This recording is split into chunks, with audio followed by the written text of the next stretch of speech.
Hi there, everyone. Welcome back to the Showing Up to Your Life podcast and YouTube channel. My name is Art Burns. I'm so excited to be here with you, and thank you for tuning in and watching this video.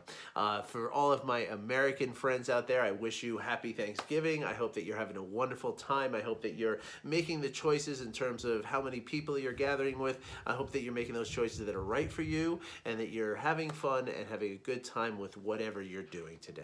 And for all of my friends who are outside of the U.S., well, it's just another Thursday, isn't it? So welcome back to the podcast and the video. Yeah, I'm just doing a little bit of work today. I wanted to do a video because, yes, there are a lot of people I've realized that are outside of the United States who tune into me, and I gotta tell you that I am just so excited about that. I mean, seriously, when I look at like the podcast platform will show me that, breaks down, like, it doesn't tell me where people are or anything like that, but it tells me in regions, and there's so many people all around the world, and I'm just so excited that I have that kind of that I'm reaching out there and reaching people who are so far away. That just makes me extremely happy and excited. So welcome everyone. Welcome. So this week we've been talking a lot about emotional regulation, right? Or self-regulation is another way to look at that.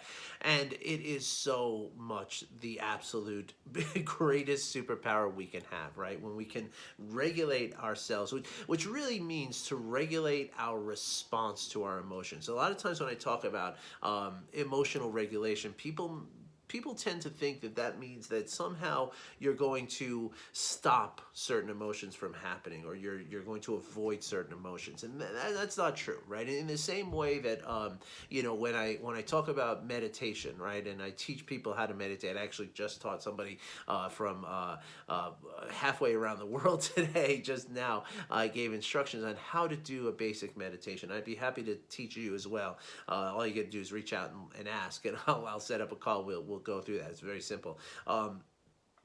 But when I teach people how to do meditation, one of the very common misconceptions about meditation is that we're doing meditation to somehow stop our thoughts, right, or quiet the mind, or somehow change the activity of what happens inside our mind. And nothing could be further from the truth, right? Number one, it's not possible to stop the thoughts, right? The mind creates thoughts like the ocean creates waves, right? And you're never ever going to stop that, no matter how hard you try. In fact, trying to stop usually creates more thoughts, right?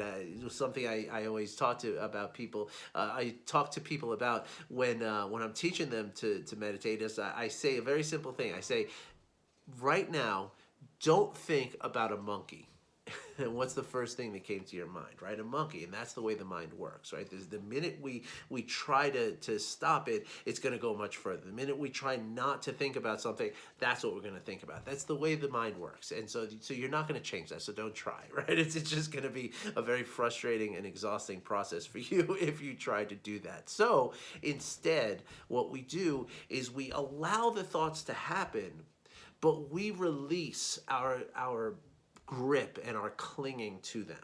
Okay, and that is a more sort of appropriate and healthy way to look at the regulation of emotions. Okay, it's in fact very unhealthy to try to stop feeling something, particularly big emotions like anger. When we do that, we keep things bottled up inside of us, and it does quite a bit of damage in terms of stress, right? And of course, a lot of emotions are going to feed the stress response in our body, and so the more we kind of try to force that to stop, the more we're going to experience stress in our bodies, and that is not a healthy thing, right? So instead, it's more about, when we talk about emotional regulation, it's more about letting our emotions come through and feeling them, right? But what we're really regulating is how we're acting as a influence of our emotions, right? In other words, a lot of times what we do when we feel a big emotion is we react to whatever caused that, triggered that emotion in us, right? And so what we want to kind of do is we want to kind of, when we talk about emotional or self-regulation, what we're talking about is bringing it from a reactivity, right? Like where something happens, I get triggered, I feel an emotion, and boom, I react right away, right? So we want to try to bring it from that into what we could call a response, right? Response, the difference between react and respond is that react, again, is quick, it's immediate. I mean, not even quick, it's immediate, right? And there's no thought behind it. It's completely automatic, it's completely unconscious, right? Whereas response is kind of the opposite of all those things, right? Response is not immediate, right? Response is calculated, is contemplated, right? We digest whatever it is that caused us this trigger, right? Whatever triggered our emotion, right? We digest that a little bit, and then we process it, and then we respond, right? So response is very conscious, intentional, contemplated, measured, right? And controlled, right? Reaction is uncontrolled, response is control, right? And that's the idea behind regulation, right? And it's self-regulation, right? The idea is that we're constantly feeling emotions all the time, right? And there's no way to stop that. We emotions are there to push us towards something that we want, or push us away from something that we fear, right? It's something we love or something we fear, right? That's what emotions are there to do, right? And they're doing it all the time, like every single day, every moment of the day. That's what's happening to us, right? And so we can act and as I said the other day, right, like, a very funny metaphor for this is like picturing, somebody sitting backwards on a horse and trying to ride that horse, right? Yes, you can ride a horse that way, right? You absolutely can. You can sit backwards in the saddle, you can hang on, and you will be fine. However, the one thing you will not do is you will not be able to tell that horse where to go, right? If you're sitting backwards on a horse, you are going to go exactly where that horse wants you to go, because you're not in control, right? And so that's the idea, right? Emotional regulation or dysregulation is like sitting backwards on a horse and just, wherever our emotions take us, they take us, right? Whereas emotional regulation or regulated emotions is sitting forward in the saddle with the reins in our hands and in control of what's happening and steering the horse where we want it to go, right? And so that's the concept here, right? And so, of course, that's very easy to do in some situations, right? Like a very low level emotional things that are happening. Because again, you have to remember that, or I invite you to remember, you don't have to do anything, but I invite you to remember that, that the emotions are always active, right? There's like literally never a time where our emotions are not working, right, on some level, right? But most of the time they're at a very low level. They're at a level that does not bother us so much. It does not cause us, suffering or danger in terms of like, if we, do something as reaction to our emotions, that thing's going to have consequences, right? Most of our emotions are not at that level. Most of them are very, very subtle, very natural, and very easy to navigate with and to control, right? But the more we get into stress, especially, right? And remember, the emotions exist as part of a sort of wheel, right? And the wheel includes also the thoughts and the sensations of our bodies, right? And so all of this is obviously, or maybe it's not obvious, but all of this is very, very closely tied to the stress response, right? The more stress we have, right? The more the thoughts that we have of things that worry us, right, cause that emotion of fear, which causes sensations in our body with the higher blood pressure, the higher heart rate, the respiratory system, all of our systems shutting down and all that kind of stuff, right? Immune system, lymphatic system, reproductive system, all that stuff is shutting down. Our brain is not functioning the same way because we're in this stress response, right? Our whole nervous system is at an elevated level, right? A hyper aroused level, right? And so when that's happening, right, the emotions are going to keep, they're being fed by these thoughts of worry and fear, right? So therefore the emotions predominantly that you're going to feel are based in fear, right? And the more that happens, right, the stronger the emotions become, right? And the stronger the physical sensations become as well, right? And so therefore, when we get into those levels of hyper arousal and we start really feeling those big emotions happening, right? Those get a lot harder to control, right? It's almost like, I used in the video the other day is like, one of my early teachers showed me a picture of like, dysregulated emotions, or he was talking mostly about emotional intelligence, which is what this is all about. But somebody who lacks emotional intelligence is like somebody, riding a horse, but they're like hanging off the side of the horse and like just barely hanging on for life, right? That's how it gets when we feel those big emotions, right? And this especially happens when we're feeling high levels of stress and distress in our body, right? And so the idea then is to, when we talk about regulation, the idea is to stay in the saddle, even in the big emotions, right? And even when things are really, really, very, very strong, right? Things that are happening, right? If we can stay in that saddle and we can maintain control over ourselves, right? Then we don't do those things that are going to cause that are going to, cause consequences and ramifications that are going to ultimately cause more stress and more difficulties and more fear and more all that, right? So it becomes very much a domino effect, right? But we have the power to stop that domino, right? You can pick up a domino in the middle, right, or two or three in the middle of a long thing. You could quickly pick them up and the dominoes just fall and the rest of them don't fall after that, right? Like, so that's the idea of interrupting this process, right? Again, it's not interrupting the feeling of the emotions, but what it's doing is it's interrupting our outward expression of those emotions, right? So if this is not clear to you, please get in touch with me, because this is the key, right? This is the absolute key to the self-regulation, right? But self-regulation starts with self-awareness, right?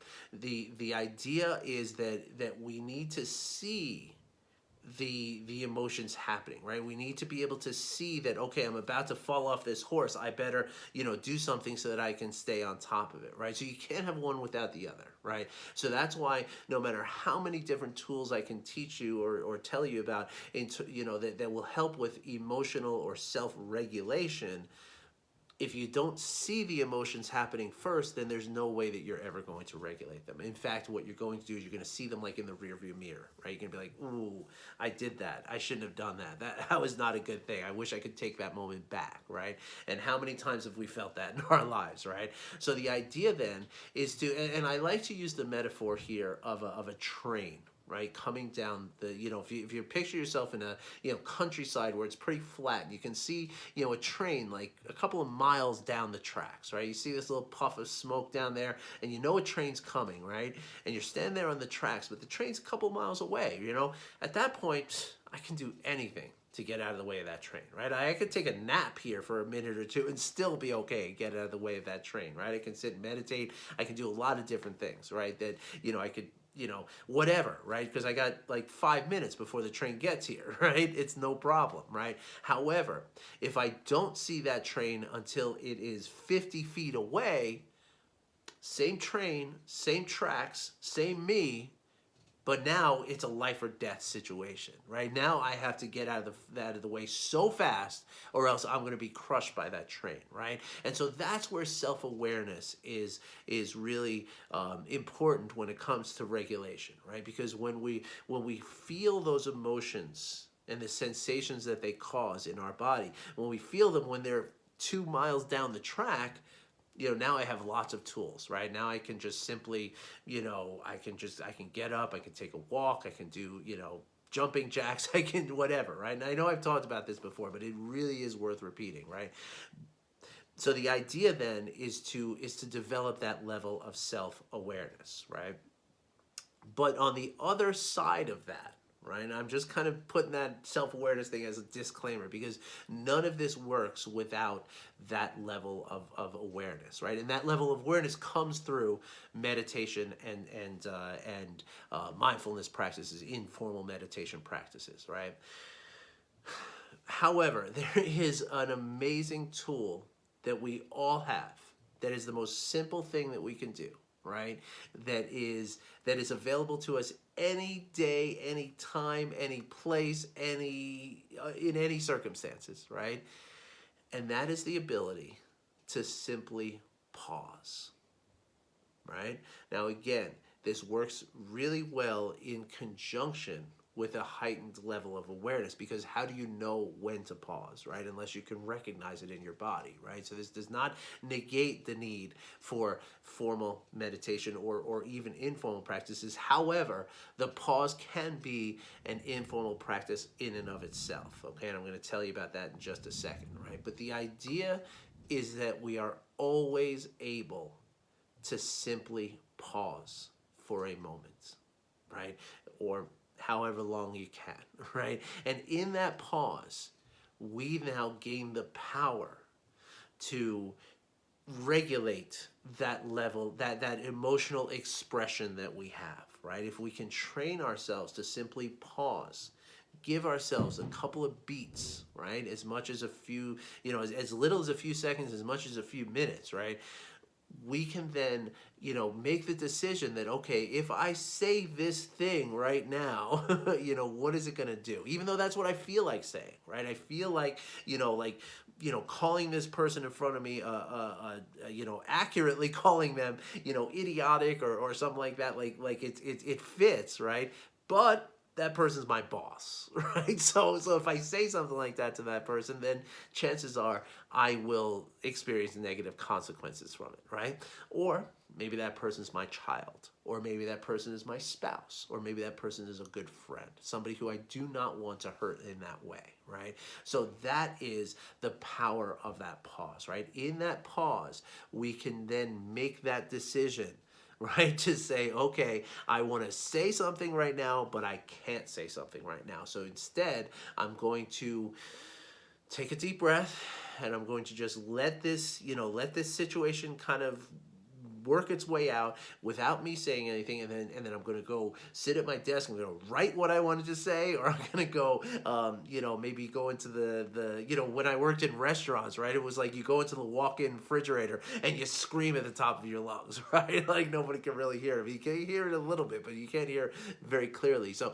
stuff like that, right? There's lots of different methods that we can use at that point. And again, because we're pausing, we're giving ourselves that power, right? We're giving ourselves that time to see that train down the tracks a little bit, right? In fact, there's a great quote that I always share with my clients and with anybody who will listen to me, quite frankly, from the psychologist Viktor Frankl, right? Viktor Frankl is he's a Holocaust survivor, right? His parents were in a concentration camp, during World War II, and he, after growing up in that environment and with that situation, he became a psychologist, and so he's a really intense person. I'm pretty sure he's deceased, but he has a number of amazing quotes, and literally, like, you can look up, there's websites like with 100 great Viktor Frankl quotes. So I mean, they're really intense, right? Viktor is spelled Viktor, and Frankl is spelled Frankl, if you're interested in looking him up. But the quote that I want to share with you right now speaks to this pause very, very well, right? Viktor Frankl, Dr. Frankl says, between stimulus and response, there is a space. And in that space lies our power to choose our response. And in that choice, of response, lies our freedom and our power, right? And so, growth and freedom. I think that's what it is. I can't believe I can't remember that. It's so automatic. But anyway, I'll look it up. You can look it up too. But the idea here is, right, that what he's saying here is that there is a natural pause that exists all the time. Right, like there's, in fact, Ken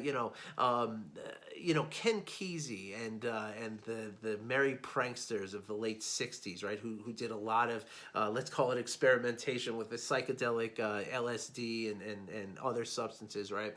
One of the things I remember reading in the Electric Kool-Aid Acid Test, which was Tom Wolfe's amazing book about that time. Like, he actually traveled around on the bus with these guys and like really chronicled what was happening.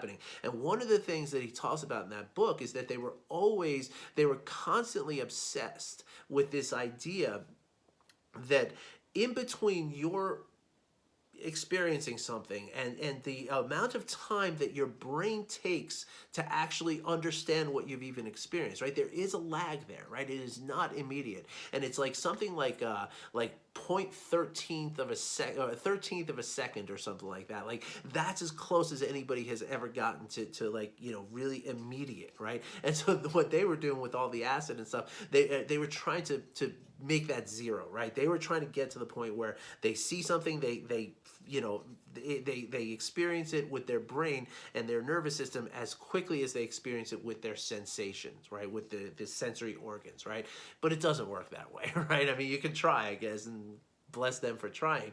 But the idea is that there is a natural pause, right? There's a natural pause between, even when I'm speaking and using these gestures, your eyes and your ears are hearing it, and then there's a little bit of time before it gets into your, you know, goes through the different lobes of your brain that process this data that's coming in, this stimulus that's coming in, and you being able to understand what it is. There is a lag there, right? So there's automatically a pause in everything that we do, right? So the idea now is to just extend that pause a little bit, right? Put a little bit more space in between what you're experiencing and how you're responding to it, right?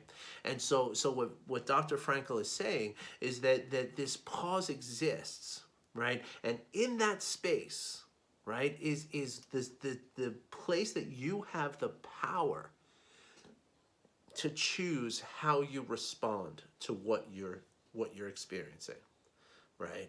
Again, choosing to yell at this person in front of you who is going to cause a great amount of you know, consequence to you, or choosing that maybe in a certain circumstance, maybe if you're a manager of a bunch of people and everybody's watching you, and you know, maybe there is a circumstance in which, you know, raising your you know, allowing your anger to blossom is appropriate, right?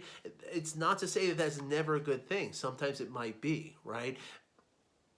But the thing is that as long as it's consciously done, right? And it can only be consciously done if we have that little pause, right? When it's immediate, right? As quick as immediate can get, right? Past that 13th of a second or whatever it is, right? Like, you know, like if we don't give ourselves that time to you know, kind of process and decide consciously, okay, this is what I'm going to say next, well, then it's just reactivity, and then then who knows what's going to happen, right? And that is how things work normally, right? We react to something, and then whatever we reacted to, right? Whether it's a person or whatever, you know, a person in our family, a person at work, whatever, you know, that person now is experiencing us reacting to something, right?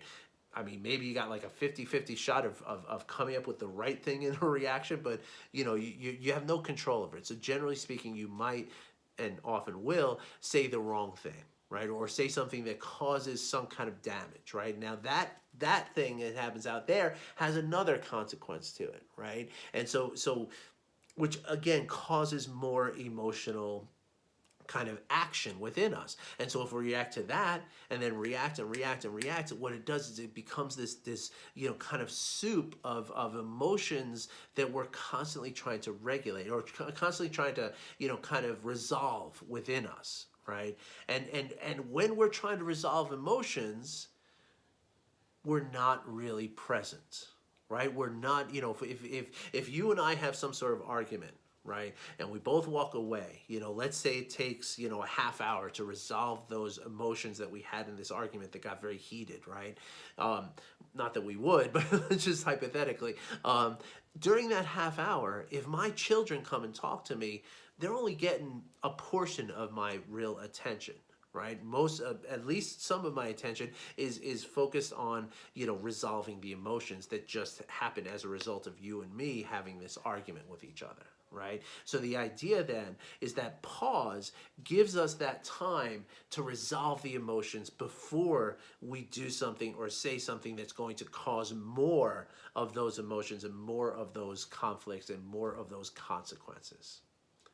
So I hope that's helpful for you. I hope that you enjoyed this video. And if you would like any more information, or if something was not clear to you in this video, then please reach out to me. Okay, you can email me, art@artburnscoaching.com. You can also go to my website. Okay, I'm doing this kind of special thing right now. I'm going to do as long as I can, right? Because I don't know, there's only so many clients I can take on in a given period of time, right? Because my program lasts about 12 weeks for most people, although many people want to continue after that because the work is so amazing.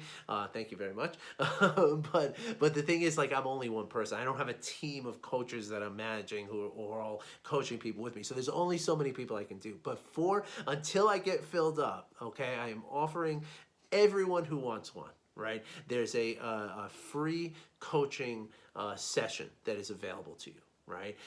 It's, go to my website. You just click on the button that says book a free call, right? And it's a 45-minute coaching session. Okay, you click on that thing. The button there. You go into my calendar automatically, right? Just drops you right into the calendar. You pick a day and time that works for you, and you just click on it. You put a couple little pieces like your name, your phone number, your email, that kind of thing, and then we're booked, right? And after that, I will send you a link. We'll get in touch with each other. We'll sit and we'll do a Zoom call or a phone call if you prefer that, right?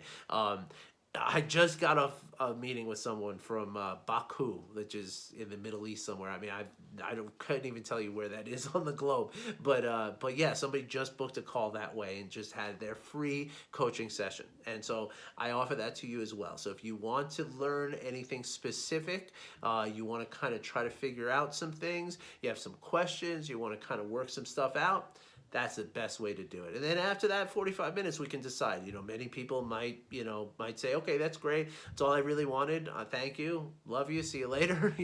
Other people will be like, okay, so what's the next step, right? So whatever that is for you, we'll work that out. So I invite you to do that. The last thing I'm going to ask you is, as my son tells me, do the YouTube stuff, right?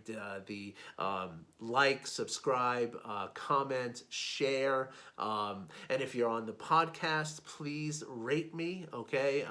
Honestly, I'm not asking you to put a 5-star rating just because I'm a nice person. If you don't think I deserve a 5-star rating, don't give me one. But if you think I do deserve it, then give me one. Okay, but either way, rate me, because the more ratings I have, and of course the more higher ratings I have, the better the algorithm is going to treat my work, right? And so that's with YouTube and the podcast. This interaction really, really does help get this work in front of more people, and the more people I get in front of, the more people that can get helped by these videos and these podcasts that I'm making, okay? And let me just say one thing, though, before I go. If you feel like you want to give me a low star rating because of something specific that I'm saying or not doing or something, then I invite you first to get in touch with me, because I am willing to make special requests. I'm willing to, I've had people who have had technical issues, and I'm willing to work those out, whatever it is. So don't just give a low rating just because something's wrong. Give me a chance to fix it first, all right? So, all right, everybody, thank you so much. I wish you well. Hope you have a great day today. And, again, those of you in the U.S., happy Thanksgiving. Enjoy the day with whoever you're with. And those of you around the world, enjoy your Thursday. And I'll be back again tomorrow with some more. I'm going to talk tomorrow about resonance. And I'm really excited about that, because that's like one of my favorite things. And I want you to, I'm going to tell you how awesome you are, and to never forget how awesome you are and how much of a beautiful, wonderful impact you have on the world around you. So make sure you catch that episode. Have a great day, everybody. I wish you well. Take care.